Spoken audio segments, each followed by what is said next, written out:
Rembo yang sekarang tinggal di Arizona bersama kakak dan keponakannya yang bernama Gabriela, semuanya normal, damai, dan hal itu cukup baik untuk masa pensiun seorang veteran perang Vietnam. Yeah, I wanted to be a soldier. Rembo sendiri tidak memiliki anak dan istri. Untuk menyalurkan hobi dan mengisi hari-harinya, Rembo menggali terowongan di bawah tanah. Gabriela yang merupakan anak dari kakak iparnya adalah satu-satunya orang yang disayanginya dan sudah dianggap anak sendiri oleh Rembo. Why's that? I have to go to Antonia's. Hingga suatu malam ketika Gabriela mengajak temannya ke terowongan tersebut, dirinya mendapat telepon dari temannya di Meksiko bahwa dia menemukan ayah kandung Gabriela yang sudah lama menghilang.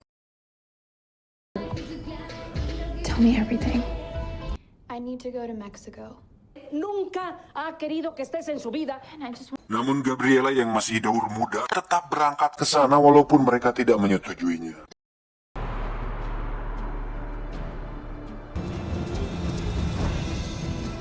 Setibanya di Meksiko, dia langsung disambut oleh temannya.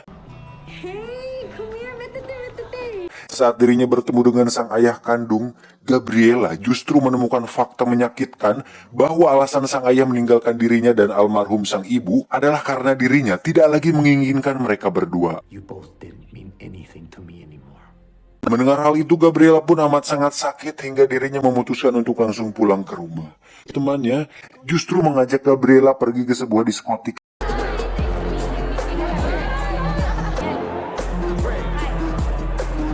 Namun hal yang tak diinginkan terjadi ketika ada seorang pria yang memperhatikannya, kemudian memasukkan obat tidur ke dalam intisari di gelasnya. Adegan berpindah ke sebuah villa di mana di situ ada beberapa orang yang merupakan kartel dan polisi korup yang memiliki bisnis pengencrotan, di mana mereka mencari dan menjajakan wanita-wanita muda untuk dijadikan budak pengencrot bagi para pria hidung polos. Dan orang ini adalah bernama Vito, sang pemimpin kartel paling berbahaya di Meksiko. Di sisi lain, sang nenek mendapat telepon dari temannya bahwa Gabriela menghilang saat mencari ayahnya dan tak banyak pikir, Rembo pun langsung pergi ke Meksiko saat itu juga. please, John, regresa. Sementara itu, Gabriela terlihat sudah berada di tempat para kartel itu bersama dengan wanita muda lain yang pada faktanya dia sudah diculik dan akan dijadikan sebagai wanita pengencrot di sana. ¡Órale!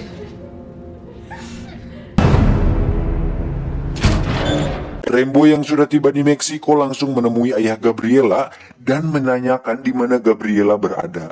Rembo ternyata masih memiliki sima atau aura yang sangat mengerikan, dan hal itu terlihat dari bagaimana ayah Gabriela nampak diam dan ketakutan setengah mati. I should have broke your fucking neck.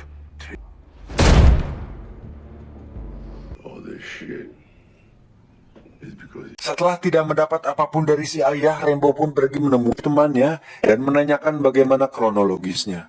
Hingga saat temannya diinterogasi, Rembo melihat gelang Gabriela yang dipakai oleh temannya, sehingga bisa diambil kesimpulan telah menjual Gabriela kepada para kartel itu. called my house and said she never came back from her father's. Her down, get her head clear, maybe get some drinks, and then we went. Yang mengelak dan terus nyerocos pun seketika terdiam ketika Rembo menancapkan pisau di meja. You get out of my place. Melihat bahwa kakek tua ini tidak main-main, langsung mengajaknya ke klub waktu itu. Hingga Rembo melihat salah satu dari mereka dan mengikutinya. Lalu dengan pisau legend yang selalu dibawanya, Rembo langsung menusuk dada bagian atas si pria, kemudian menusuk paha dan memaksa pria itu untuk menunjukkan di mana Gabriela berada.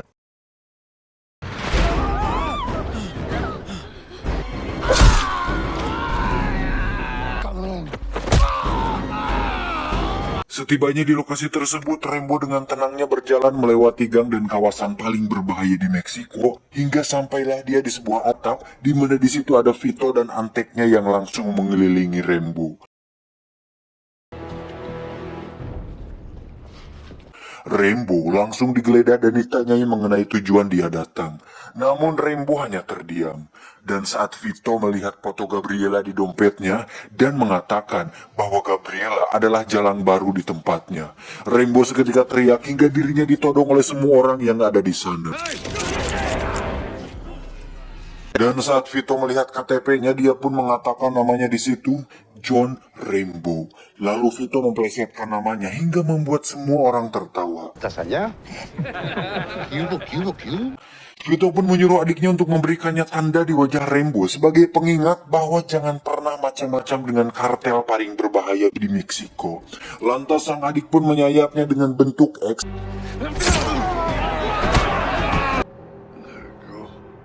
Setibanya di markas, sang adik pun marah kepada Vito karena melarangnya membunuh Rambo. Dan sebagai gantinya, Vito membiarkan sang adik untuk memberi pelajaran kepada Gabriela sekaligus menjadikannya contoh bagi gadis-gadis lain bahwa tidak ada yang boleh main-main dengan kartel paling sadis dan berbahaya di Meksiko.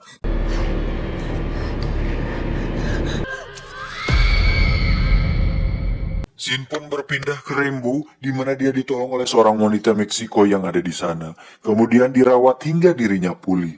Dan bersamaan dengan masa pemulihannya, Gabriela terus disuntik, disiksa, dan ditiduri berkali-kali hingga membuat dirinya sekarat. Dan saat Rambo sudah pulih, dia sangat berterima kasih kepada wanita tersebut dan langsung pergi menuju ke tempat itu lagi. Dengan mengaku sebagai pembeli, Rambo pun diizinkan masuk. Dan tak diduga, walaupun dengan sebuah palu biasa, Rambo langsung membantai anak buah Vito hingga tak ada yang tersisa satupun. Setelah menemukan Gabriela yang sudah tak berdaya, Rambo pun langsung membawanya pulang. Setelah tempat bisnisnya diacak-acak, sang adik pun marah kepada Vito karena dirinya membiarkan Rambo hidup. Dan untuk itu Vito pun memutuskan untuk menemukannya dan membunuhnya. Sementara itu Rambo yang tengah dalam perjalanan pulang akhirnya harus menerima fakta menyakitkan bahwa satu-satunya orang yang sudah dianggapnya anak sendiri harus mati tepat di samping dirinya.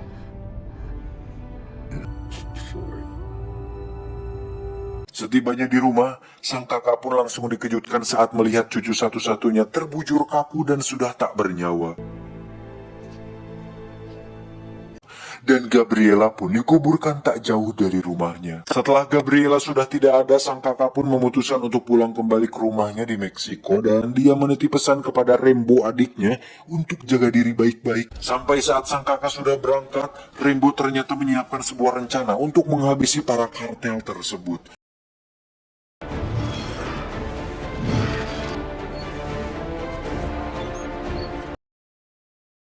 Dan dengan pengalamannya sebagai seorang tentara yang sudah membunuh ratusan musuh, tidak sulit bagi Rambo untuk menyusun strategi dan memasang jebakan bagi para kartel bangsat itu. Dimulai dengan membuat ranjau darat, peledak, menajamkan linggis, pisau, dan beberapa senjata tua. Kemudian diakhiri dengan berlatih memanah, di mana panah tersebut adalah ciri khas dari Rambo yang melegenda. Setelah semua siap, kini giliran dia memancing Vito untuk datang ke rumahnya. Caranya, dengan mendatangi kediaman adiknya, membunuh semua anak buahnya dengan kejam, lalu memenggal kepala si adik saat dirinya sedang mandi di toilet.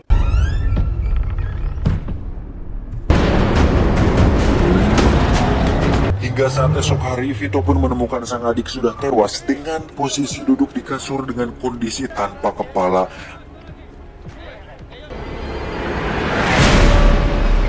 Dengan kertas yang bertuliskan alamat Rambo di sana, Vito pun langsung mengerahkan pasukan beserta senjata berat mereka untuk menuju ke kediaman Rambo.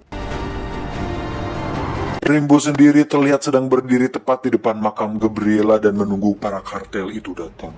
Hingga saat iring-iringan mobil itu muncul, Rambo langsung bersiap di posisinya. Saat salah satu mobil menginjak ranjaunya, disitulah pertempuran dimulai.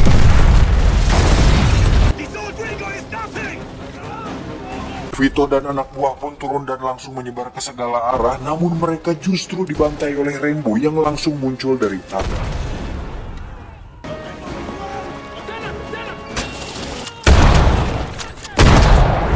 Mengetahui hal itu, Vito pun menyuruh anak buahnya untuk masuk ke terowongan. Seluruh anak buah Vito pun habis terkena jebakan maut yang dibangun oleh Rambo. Ada yang tertusuk, meledak, terkena lencong, dan beberapa lain dibantai langsung oleh Rambo menggunakan shotgun yang dimilikinya.